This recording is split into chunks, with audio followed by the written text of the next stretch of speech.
ये कहानी है अनामिका और उसकी माँ सुशीला की। अनामिका की शादी को 2 साल हो गए थे और वो हमेशा खुश और संतुष्ट नजर आती थी। लेकिन एक माँ का दिल कुछ और ही कहता था। एक मौका मिलने पर सुशीला ने बेटी के ससुराल में एक रात बिताने का फैसला किया। उस रात उसने जो देखा वो नज़ारा उसकी आत्मा को हिला कर रख गया। ये सिर्फ एक रात की कहानी नहीं, बल्कि एक ऐसी सच्चाई को उजागर करने की कहानी है जिसे अनामिका ने चुपचाप सहा था। ये कहानी दिखावे और हकीकत के फर्क, एक माँ की सूझबूझ और एक बेटी की चुप्पी को तोड़ने के बारे में है।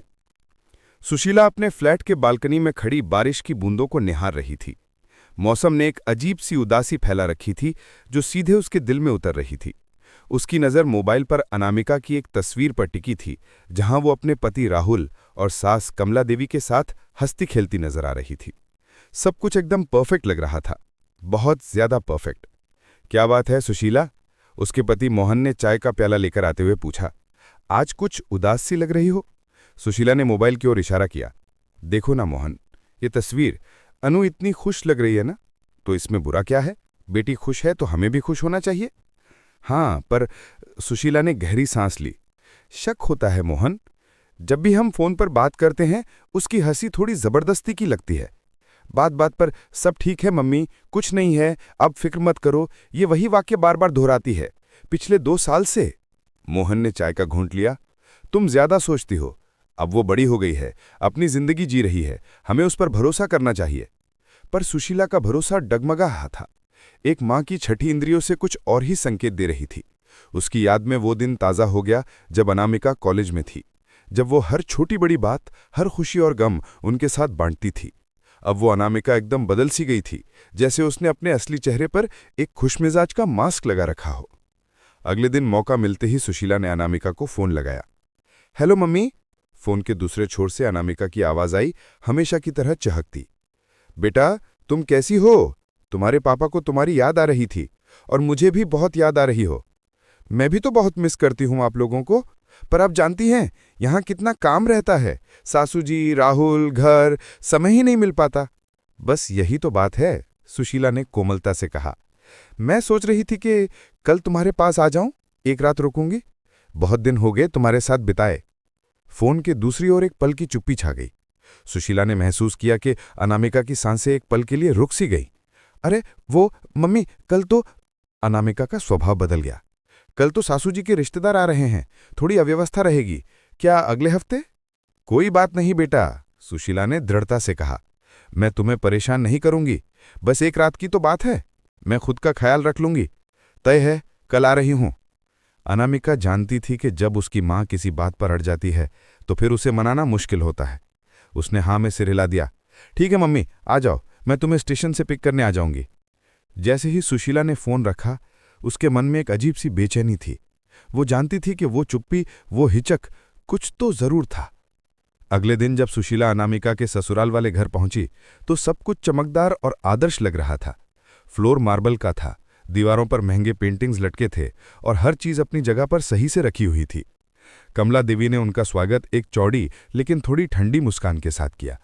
अरे भाभी, आइए ना, बैठिए, अनामिका ने आपके लिए खास चाय बनाई है, कमला देवी ने कहा।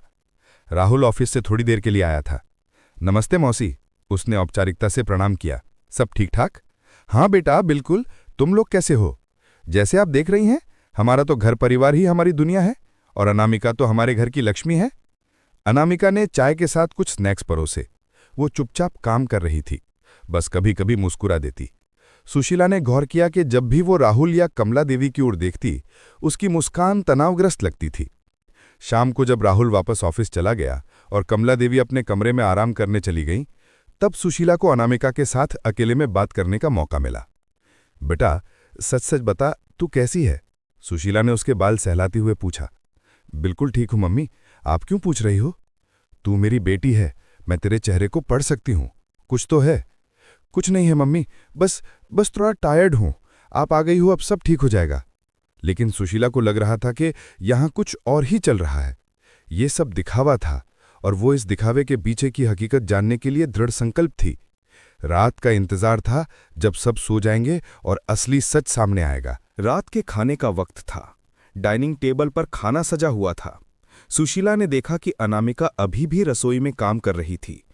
अन्नू, आजा बेटा, खाना खा ले, सुशीला ने पुकारा। आप लोग खा लीजिए मम्मी, मैं बाद में खा लूंगी, अभी सासू जी के लिए दूध गर्म करना है, अनामिका ने जवाब दिया। कमला देवी ने टेबल पर आकर कहा, अरे भाभी, आप खाना शुरू कर दीजिए, अनामिका को अभी कुछ और काम है, वो बाद में खा लेगी। सुशीला को ये बात अजीब लगी, लेकिन उसने कुछ नहीं कहा। खाने के दौरान राहुल और कमला देवी सुशीला से सामान्य बातचीत करते रहे, लेकिन अनामिका का जिक्र तक नहीं किया, जो पीछे रसोई में अभी भी काम कर रही थी। खाना खत्म होने के बाद जब सुशीला रसोई में गई तो उसने देखा कि अनामिका फर्श पर बैठकर बर्तन मांज रही है। उसके चेहरे पर थकान साफ झलक रही थी। अन्नू, मैं तेरी मदद करूं? नहीं मम्मी, आप जाइए, आराम कीजिए, मैं अभी आती हूं, अनामिका ने जल्दी से कहा। सुशीला वापस लौट आई, लेकिन उसका दिल भारी हो रहा था। देर रात तक वो अपने कमरे में लेटी हुई थी, लेकिन उसकी आंखों में नींद नहीं थी। आधी रात के करीब उसे प्यास लगी और वो पानी पीने के लिए उठी। जैसे ही वो कमरे से बाहर निकली, उसने देखा कि रसोई की लाइट अभी भी जल रही है। उसने सोचा कि शायद अनामिका लाइट बंद करना भूल गई है। वो चुपचाप रसोई की ओर बढ़ी और फिर उसने वो नज़ारा देखा जिसने उसकी आत्मा को हिलाकर रख दिया। रसोई में अनामिका फर्श पर एक पुरानी सी चादर बिछाकर सोई हुई थी। उसके सिर के पास एक तकिया नहीं, बल्कि एक मोटा कपड़ा रखा हुआ था। उसके शरीर पर केवल एक पतली सी चादर थी। वो सिंक और स्टोव के बीच की जगह में सिमट कर सो रही थी, जैसे कोई अनचाही चीज। सुशीला का दिल धड़कना बंद सा हो गया। उसकी बेटी, जिसे उसने हमेशा नरम गद्दे और गर्म रजाई में सुलाया था, आज अपने ही घर में फर्श पर सोने को मजबूर थी। उसकी आंखों में आंसू आ गए, लेकिन उसने खुद को संभाला। उसने ध्यान से देखा तो अनामिका के हाथ पर एक ताज़ा जला हुआ निशान दिखाई दिया और उसकी आंखों के नीचे गहरे काले घेरे थे। वो वहां से चुपचाप वापस अपने कमरे में आ गई। उसकी पूरी देह कांप रही थी। अब उसे सब कुछ समझ में आ गया था। दिखावे का ये महल झूठ का पुलिंदा था और उसकी बेटी इस झूठ की बलि चढ़ रही थी। अगली सुबह सुशीला ने अनामिका को अकेले में पकड़ा। उसने उसके हाथ पकड़े और आंखों में आंखें डालकर पूछा, अब कोई बहाना नहीं चलेगा अनामिका, मुझे सच बताओ, तू इस घर में फर्श पर क्यों सोती है? तेरे हाथ पर यह जला हुआ निशान कैसे आया? अनामिका ने अपना सिर झुका लिया। वो अब और अपने आंसू नहीं रोक पाई। वो माँ की गोद में गिरकर फूट फूट कर रोने लगी। सालों का दबा हुआ दर्द, अपमान और पीड़ा एक साथ बाहर निकल आई। मम्मी, माफ करना, मैं बता नहीं पा रही थी। यहाँ सब कुछ दिखावा है। राहुल और सासू जी बाहर तो बहुत अच्छे बनते हैं, लेकिन अंदर से मैं उनके लिए एक नौकरानी से ज्यादा कुछ नहीं हूँ। सुशीला ने उसे चुप्पी से सुना। उसके बाल सहलाए। आखिरकार सच सामने आ ही गया था। अनामिका ने अपनी पूरी कहानी सुनाई। शादी के कुछ महीने बाद ही सब कुछ बदल गया था। राहुल, जो शादी से पहले बहुत प्यार करता था, धीरे धीरे उदंड और नियंत्रण करने वाला बन गया। कमला देवी हमेशा उसके काम में कमी निकालती थीं। उसे घर की चाबियां तक नहीं सौंपी गई थीं। उससे दिन रात काम करवाया जाता था, लेकिन खाने के लिए अक्सर बचा हुआ खाना ही मिलता था। रात में उसे रसोई में ही सोना पड़ता था, क्योंकि कमला देवी का कहना था कि बहू को हमेशा सबसे पहले उठकर घर का काम करना चाहिए, इसलिए रसोई के पास ही सोना चाहिए। राहुल ने कभी उसका साथ नहीं दिया, बल्कि कहता था, तुम्हें मेरी माँ का कहना मानना चाहिए। सुशीला ने अनामिका के आंसू पोंछे और दृढ़ता से कहा, बस हो गया बेटा, अब तू चिंता मत कर, आज मैं तेरे साथ हूं। उसने सीधे कमला देवी और राहुल से बात की। वो कोमल लेकिन दृढ़ थी। कमला जी, राहुल, मैंने अनामिका से सब कुछ सुना है। मैं जानती हूं कि यहाँ क्या चल रहा है। राहुल ने तुरंत बचाव की मुद्रा में कहा, मौसी, अनामिका ने आपको क्या बता दिया? वो तो हमेशा से ही थोड़ी संवेदनशील रही है। संवेदनशील नहीं राहुल, इंसान है वो। सुशीला की आवाज में गुस्सा था। क्या तुम्हें लगता है कि एक इंसान का दर्जा देना संवेदनशीलता है? क्या तुम्हारी बहन या तुम खुद इस घर में फर्श पर सो सकते हो? क्या तुम्हें लगता है कि शादी का मतलब किसी को गुलाम बना लेना है? कमला देवी बोली, भाभी, ये हमारे घर का नियम है, बहू को ही। नियम इंसानियत पर भारी नहीं पड़ सकता कमला जी। मैंने अपनी बेटी की परवरिश एक स्वाभिमानी और पढ़ी लिखी इंसान के रूप में की है, ना कि किसी की नौकरानी बनने के लिए।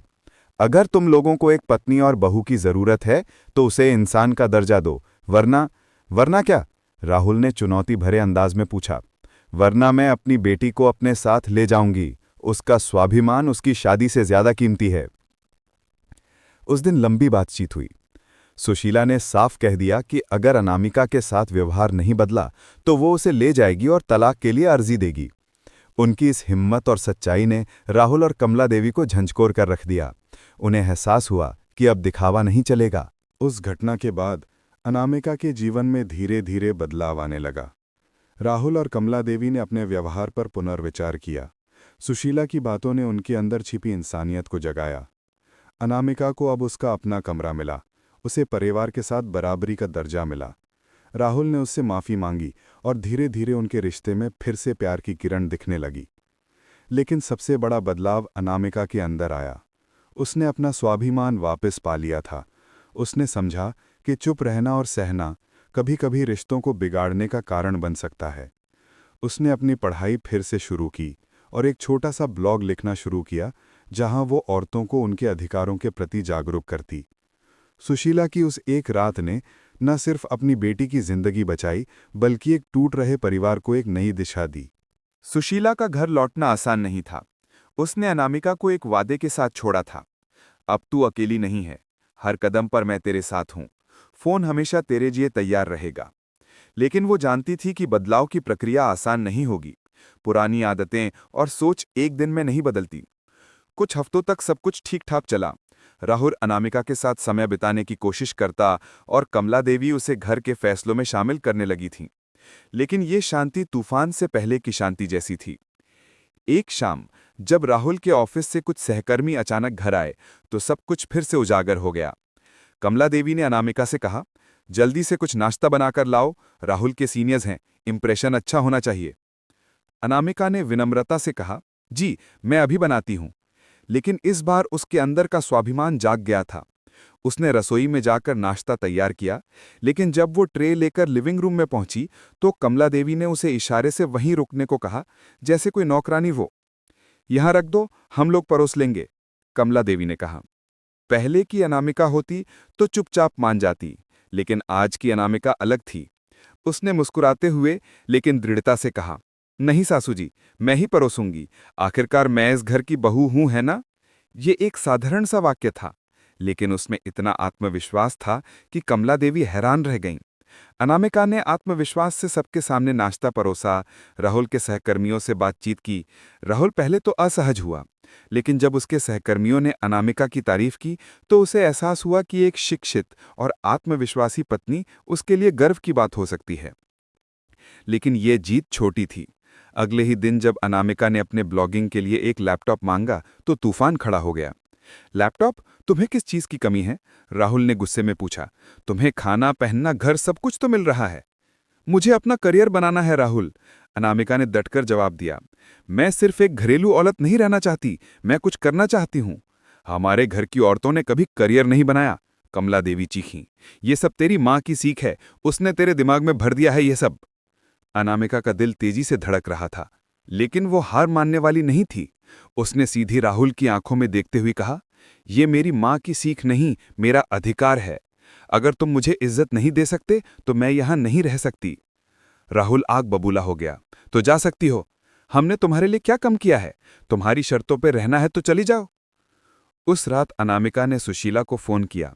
उसकी आवाज कांप रही थी, लेकिन निर्णय दृढ़ था। मम्मी, मैं आ रही हूं। मैंने कोशिश की, लेकिन अब बस हो गया। सुशीला ने सिर्फ एक वाक्य कहा, घर का रास्ता तुझे हमेशा याद रहेगा बेटा, आजा। अनामिका का अपने मायके लौटना हार नहीं, बल्कि एक नई शुरुआत था।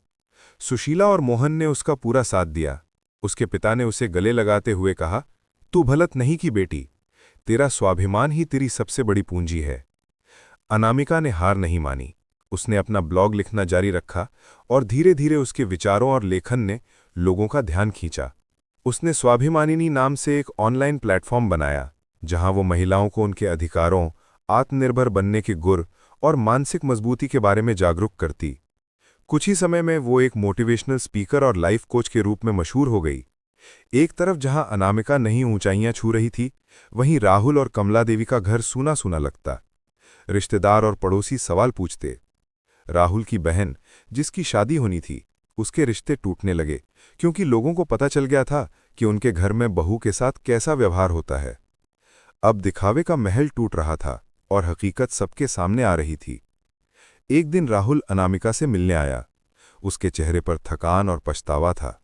अनु, मैं माफ़ी मांगने आया हूं, उसने कहा। मुझे एहसास हुआ कि मैं कितना गलत था। तुम्हारे जाने के बाद घर में कोई जान नहीं रही। माँ भी अब समझ गई हैं कि उनकी सोच गलत थी। अनामिका ने शांति से उसकी बात सुनी। राहुल, मैं तुम्हारी माफ़ी स्वीकार करती हूं, लेकिन अब मैं वो अनामिका नहीं रही जो तुम जानते थे। मैंने अपनी एक पहचान बना ली है। तुम वापस आओगी? राहुल ने उम्मीद भरी नज़रों से पूछा।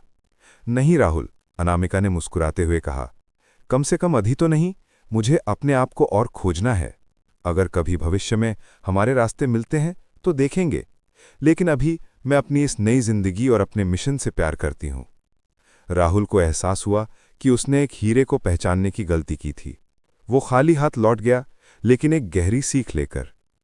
आज अनामिका एक सफल और आत्मनिर्भर महिला है। उसकी कहानी हजारों महिलाओं के लिए प्रेरणा है। उसने साबित कर दिया कि कोई भी रिश्ता तभी सुखद हो सकता है जब दोनों पक्ष एक दूसरे का सम्मान करें। उसकी और राहुल की कहानी अधूरी रह गई, लेकिन अनामिका ने अपनी कहानी को एक नया, खूबसूरत मोड़ दे दिया। आपका जीवन आपकी ही कहानी है। इसे किसी और के इशारों पर नहीं, बल्कि अपने स्वाभिमान और सपनों के आधार पर लिखें। खुद पर भरोसा रखें, क्योंकि आप में वो शक्ति है जो किसी भी तूफान का सामना कर सकती है।